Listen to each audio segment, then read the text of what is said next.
today. Trust that you are looking forward to a great week, as I am. And I have the privilege of preaching in South Carolina coming up on Wednesday. So tomorrow, Wednesday, and Thursday will be in different places. But Lord willing, I'll be able to have a good enough signal to make that all happen. But I'm looking forward to that. But today we're in Acts chapter 3. And Acts chapter 3, Peter and John start this chapter by finding the lame man. And as the lame man cries out to them for money, Peter and John basically respond with the fact that silver and gold we don't have, but what we do have, we're going to give unto you. In the name of Jesus, rise up and walk.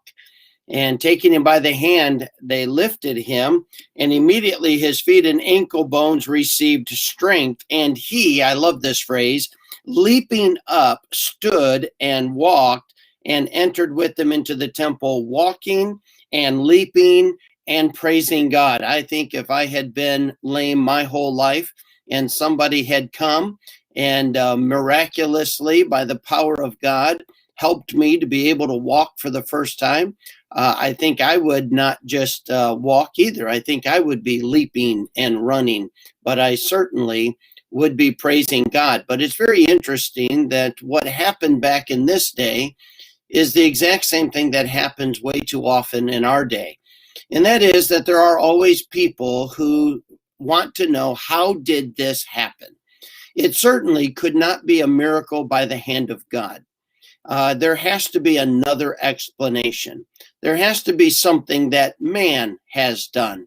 I've entitled this one, It Will Never Be About Us. The whole life that God has given to us, the purposes that he has placed in our lives will never be about us. What God has called us to, what God has saved us to be, what he has empowered us to accomplish is for his glory.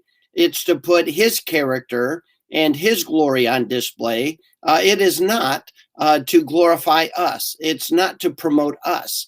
That's a bad trap. And so God is teaching us in this passage that miraculous things that happen in our lives, starting with our salvation, which was a miracle, and the very miracle of life that gave to us the opportunity to live here and to be able to serve the Lord, empowered and gifted and given the strength and the health to do it, is by the good hand of God. But we like to take credit for it, but only until that health goes away, and then we want to blame God. We don't want to thank God when we are healthy, but we want to blame God when he doesn't keep us healthy.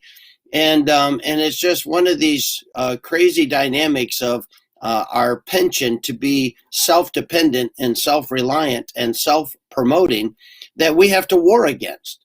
God is in control of all things, and he does all things well. He has a purpose for our lives for whatever amount of time he has for us here on this earth.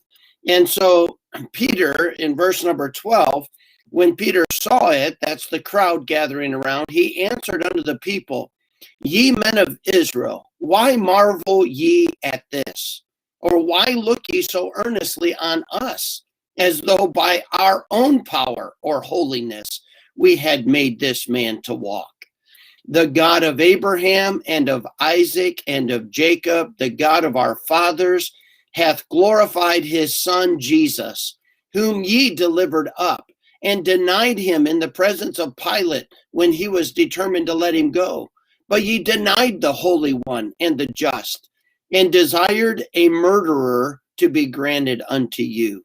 And you killed the Prince of Life, whom God hath raised from the dead, whereof we are witnesses. That Peter draws the attention that this is nothing for a God who created all things. What you're witnessing had nothing to do with me or John. It isn't our own ability. It certainly isn't our holiness. This wasn't a work wrought of our own being or from our own power. power. This is something that came from the creator God of the universe, who is able to strengthen anybody's ankles that he chooses and to glorify himself with miraculous deeds, that you might understand that he is all power. He is all powerful.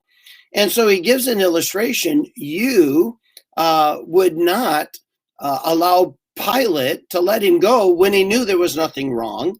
You chose a murderer to be let free rather than Jesus when Pilate was ready to let him go. His blood is on your hands. But just so you know, you weren't in control because God raised him from the dead, and we were all witnesses to that.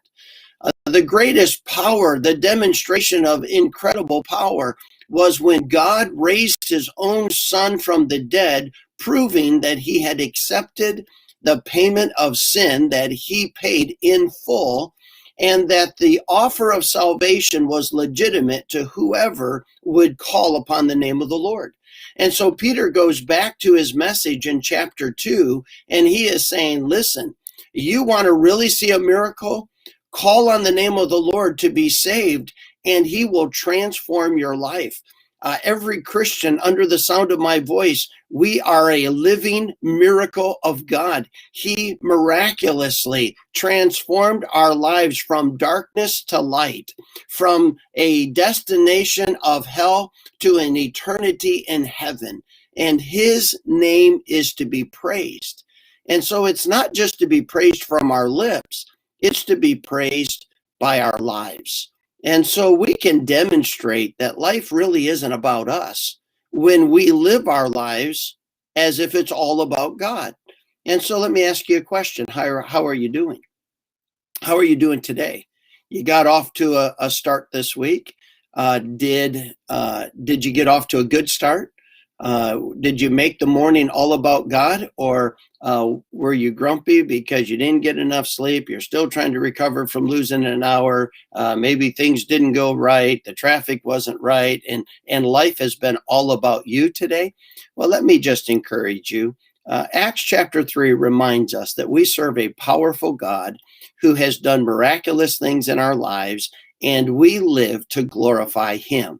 And let's look for every opportunity to demonstrate how much we love and appreciate our great God by glorifying him and making our lives all about him. May God bless you. I look forward to seeing you tomorrow.